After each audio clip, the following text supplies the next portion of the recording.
reality that we exist in. You need another false reality that is so powerful and so overwhelmingly immersive that is the only hope to free ourselves from the shackles of this false reality that we interact in, that we think is real. Yes, here's the metaphor, okay? In the Dark Souls games, there are these things called painted worlds. And they physically appear on the outside world as paintings, but you can be physically drawn into them, and they're a separate parallel world that exists outside the world that everyone else lives in. And they are meant to be sort of a quarantine zone or a refuge for misbegotten things and people that have lost their place in the real world, the most bereaved people. They are supposed to be gentle places with gentle inhabitants that either were feared by the gods or just lost their purpose out there in the harsh world. The problem with the painted world is that it always rots. It always rots, and it must be burned down, and a new painting must be done. But sometimes the cycle is delayed. Sometimes it's interrupted by the vanities and delusions of the people inside the painting, and it isn't always reliable, and it will always rot. But in the last game, your goal is to help a painter of the new world find the pigment.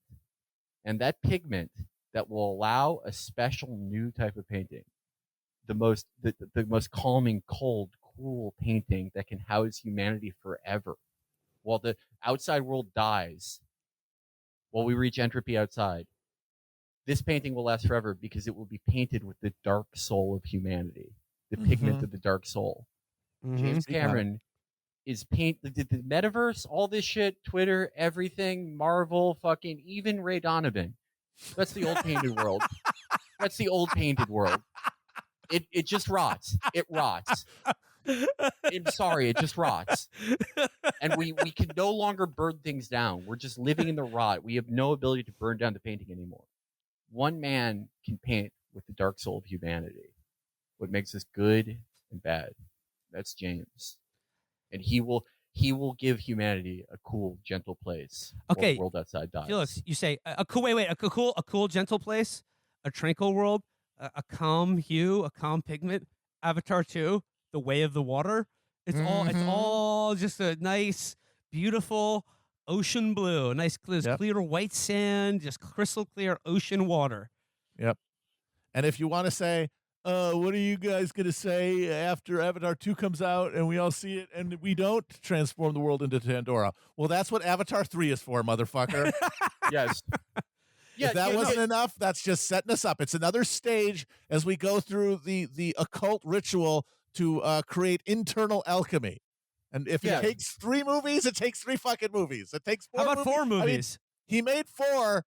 Why'd he make all of them? Maybe we need to see all of them before it happens. Or maybe it all happens after the second one. I don't know. All I know is as long as I'm stuck on this hamster wheel, that's going to be the Avatar films are my horizon as a veal calf. Oh, why are there hadiths after the Quran?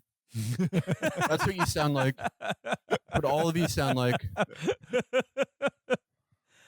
The only way to destroy our false reality and undergo collective evolution as a single organism to begin the process of real alchemy, true spiritual alchemy and liberation, is through the creation of the most perfect, mind-expanding false reality ever yet created. Indeed. It would not shock fuckers. It would not shock me if, like, similar to Titanic, this movie comes out, it's the greatest success ever in the history of movies. But also, just like how after Titanic, he's like, oh, I invented a new submarine. This time, the stakes higher, more technological advancement. I think Cameron's superhuman knowledge and ability only stacks with time. It grows exponentially. This time, he's going to be like, by the way, I made an Erd tree. I made the tree of life where the roots extend all through Earth, and it will be sprouting in your town soon. By the way, I did that. By the way, I made the runes that govern Earth. Oh, thank you, Mr. Cameron. If you're out there, we're waiting. We're waiting. All of humanity is ready. waiting. We're ready. Yes. We are ready to undergo collective, the evolution of a collective organism. We are ready, sir. Because that's the thing. We are a collective organism. We're all Jake Sully. We're all James Cameron. There, like, the hand is not a part of the body. It's not. Is a part of the body, not apart from. Yeah. So, like, it's just we are all James Cameron. We are all Jake Sully. This world is Pandora, but we need to. We are working to achieve that. But we need leadership. We need your leadership, sir. Yes. I will sweep the floors. I can't imagine you like drink coffee, sir. It just seems like like JD Vance or Lee Schreiber, like a normal person does that. You probably drink a type of fluid that you invented that I could not even comprehend. But I would get that for you. I would do anything to be a part of your project. Please write the green book. I believe it would be the blue book. Yes, please write the blue book, replacing the previous governing book of America, Kelly's Blue Book. Well, yeah. So, no hope. I know things look bad now. I know we're all feeling a certain level of fear and despair, but in the power of the human imagination is the power to create any world, to transcend any of this false reality. If only we just collectively utilize it together. So, James Cameron, we salute you, sir. You like I said, James Cameron will be the human being who will extend the light of consciousness to the stars, not capper of the century Elon Musk. Yep. He's going to absolutely own that motherfucker. You don't think he'd be in the stocks and in the James Cameron Imperium every day? Oh my god! Oh my god! That would be his trial. Once Cameron is not Elden Lord. I think he's like the God King after that. The trial of Elon Musk, the loathsome meme maker. No, I'm being dead serious here. For any of Elon Musk's biggest defenders, name a single thing Elon Musk has accomplished in his life that is even 1/1,000,000th as valuable for our shared humanity as Terminator 2. Can't do it. None. Can't do it. Sorry, done. Nothing. Oh, Nothing, he invented it. He invented a subway that's deeper underground and seats less people. It carries no one one has person. ever used. Oh, yeah, thanks, dude. Awesome. Oh, you invented an interstate that's 200 miles underground. You're amazing. Wow. Oh wow, you figured out a cheaper way for the NSA to put more spy satellites in orbit. Congratulations, dude. Yeah. You allowed Ukrainians to have fucking 56K that instantly gets them incinerated by Russian artillery. You're the man, dude. You're so good. Hey, Well- don't forget the cars that explode. Oh yeah. How many True. James Cameron films have exploded? Literally none. They've probably done the opposite. They probably saved people's Well, lives. People could, before they come out, people call them bombs, and then they never do go off. As opposed to it's there the you go. opposite once again about Yes. Elon Musk. No, yeah, Elon Musk solved a huge problem for humanity, is that not enough cars were exploding and killing their drivers. Yeah, it's I think if Cameron tried just did anything that Elon Musk dedicates his life to, he'd instantly be better at. Elon Musk goes to Imgur or Reddit and I'm pretty sure just types in memes and that's what he does. That's what he posts.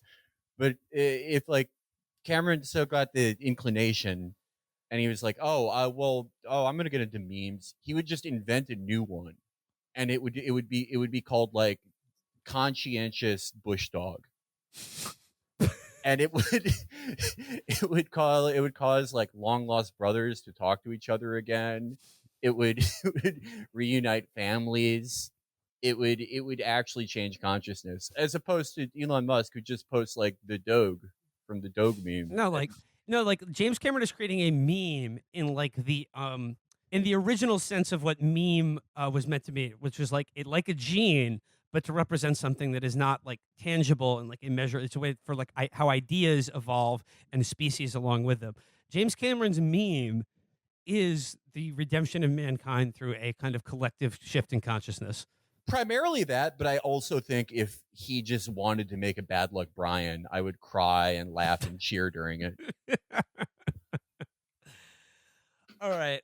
I think that does it for today's episode. Just we should do a movie episode on Top Gun too as well. Yeah, we should. I honestly am very interested in that. Because apparently it's about like they have to hit like nuclear missile sites in Iran or something. At the Hell end of the yes. movie. Awesome, dude. Let's slap that up with a biscuit. And once again, like, I love liberal Hollywood. He's not at James Cameron's level, but like Tom Cruise, like he's a general in the Cameron army. Like he is a guy that, through Scientology and risking his life to make movies is also auguring a sort of paradigm shift in the. I do think that that at some point Cameron would have to free Cruise's slaves, though. Yes, yeah. Well, that would be like the Haiti of it. Like, hopefully he would make like he'd make like a way better choice than Napoleon did, right? He would like not fuck up where Napoleon made like the historically awful choice. Huge bungle. Cameron would make the right choice. Cameron would liberate us all from those trillion-year contracts. If Cameron would like come back and be like, okay, yeah, I actually like did talk to Zeno, and it was like all miscommunication. Everyone's out of the volcano. Some of y'all definitely going in the volcano in the Cameron world. I'm just gonna I see any one of these. I'm just gonna leave it there. Just poo-pooing him and saying he's gonna fuck it up like he never has once. It's like, you're asking for the volcano, buddy. People are so fucking stupid. Like, all they do is like watch John Wick 95. And they're like, "Oh, there's a new room in the hotel." No, well, there's about to be a new room in your brain. All right, gang. Let's leave it there for today. Till next time, gentlemen. Bye-bye. Bye bye.